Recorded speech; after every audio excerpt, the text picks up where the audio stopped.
সুজানগরে ছাত্রদলের কর্মী সভা ও মতবিনিময় সভা অনুষ্ঠিত।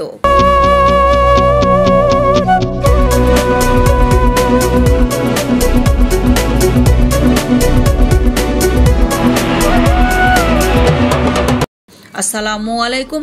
এডিপি বাংলার সংবাদে সবাইকে স্বাগত জানাচ্ছি। আমি রীতা শ্রাবন্তী। আমাদের নিজস্ব প্রতিবেদক শেখ রুবেল আহমেদের পাঠানো তথ্যচিত্রে দেখুন বিস্তারিত।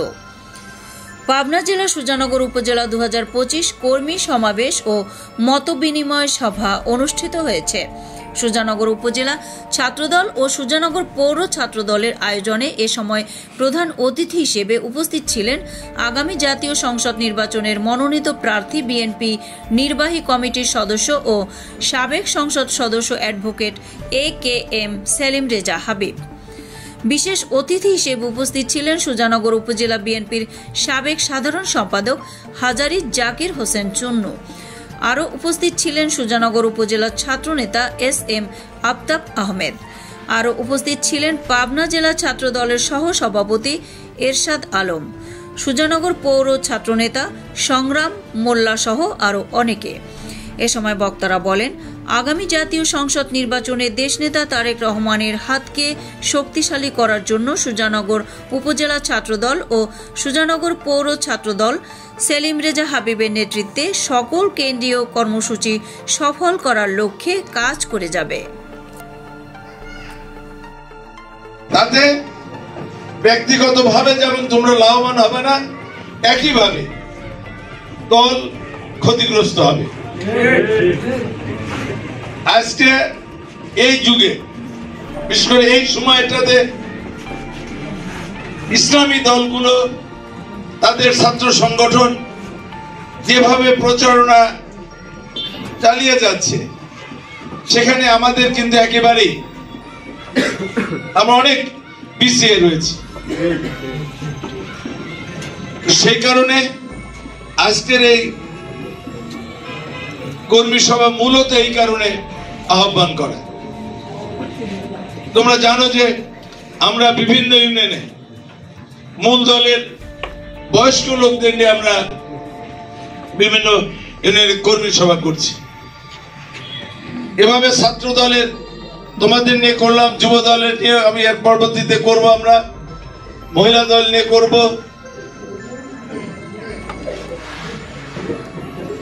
আমি মনে করি যে অঙ্গ সংগঠনের মধ্যে সবচেয়ে গুরুত্বপূর্ণ ভূমিকা রাখতে পারে দুটো সংগঠন। একটা হচ্ছে তোমরা ছাত্র দল, আর একটা হলো মহিলা দল। কারণ তরুণরাই সমস্ত শক্তির উৎস। তোমরা যেভাবে প্রচারণা চালাইতে পারো, যেভাবে মানুষের পাশে দাঁড়াইতে পারো, যেভাবে লেখাপড়ার সাথে সাথে দলের জন্য যেভাবে তোমরা কাজ করতে পারো, এটা অন্য অঙ্গ সংগঠনের জন্য কিন্তু সমস্যা কঠিন হয়ে যায়। কারণ তোমরা সবসময় কম বেশি সংগঠিত থাকো। তোমরা যে শিক্ষা প্রতিষ্ঠানে পড়ো, সেখানে তোমাদের একটা সার্কেল আছে। তুমি যে অঞ্চলে যে এলাকায় বসবাস করো, সেখানে তোমাদের একটা সার্কেল আছে। এবং তোমাদের পড়াশোনার বাইরে তোমার পরিবারের সদস্যরা তোমাকে অন্য কোনো কাজে নিয়োজিত করে না। কিন্তু অন্য যে সমস্ত অঙ্গ সংগঠন আছে, সেখানে কিন্তু তাদের সংগঠনের সাথে সাথে তাদের পরিবারের অনেক কাজ তাদেরকে করতে হয়। আবার এই একটা সংগঠন যেখানে শিক্ষিত এই দলটি, মানে ছাত্র মানে কি, তারা তো কোনো না কোনো প্রতিষ্ঠানে অধ্যয়নরত, অথবা বিশেষ করে গ্রাম বাংলায় এইখানে যারা তোমরা রাজনীতি করো সরাসরি শিক্ষা জীবনের সাথে যুক্ত। শহরগুলোতে একটু ভিন্ন চিত্র রয়েছে। সেখানে যারা পড়াশোনা শেষ করার পরেও তারা স্বাস্থ্য রাজনীতিতে থাকে। কিন্তু আমাদের গ্রাম অঞ্চলের অধিকাংশই কিন্তু 90% তোমরা কিন্তু চলমান ছাত্র, নিয়মিত ছাত্র। সেই জন্য যদি তোমরা ভূমিকা পালন না করো, তোমরা যদি গঠনমূলক লেখা না লেখো, তোমরা দলের পক্ষে যদি কলম না ধরো, প্রার্থীর পক্ষে যদি কলম না ধরো, তাহলে ধরবে নাকি? তবে একটা জিনিস আমি তোমাদের অনুরোধ করব, সেটি হচ্ছে যেহেতু রাজনীতিতে প্রতিপক্ষ রয়েছে, প্রতিপক্ষরা লিখবে, তাদের গঠনমূলক সমালোচনা করবে, তাদের এই লেখনের বিপরীতে এমন কোন ভাষা বা এমন কোন কথা লিখবে না যেটা অন্যের মনে আঘাত লাগে, অথবা একজন নিরপেক্ষ লোক সেটা দেখার পরে তোমাদের উপরে বিরূপ মনোভাব তাদের জন্মে, এমন কোন লেখা যাবে না। কারণ মানুষ সচেতন, মানুষ সব বোঝে। আমাদের শুধু কাজটা হবে যে প্রতিপক্ষ যে মিথ্যাচার বা যদি কোনো ভ্রান্ত মতবাদ প্রচার করে, সেটার গঠনমূলক সমালোচনা করে সাধারণ মানুষকে স্মরণ করিয়ে দেওয়া বা তাদেরকে বোঝানো।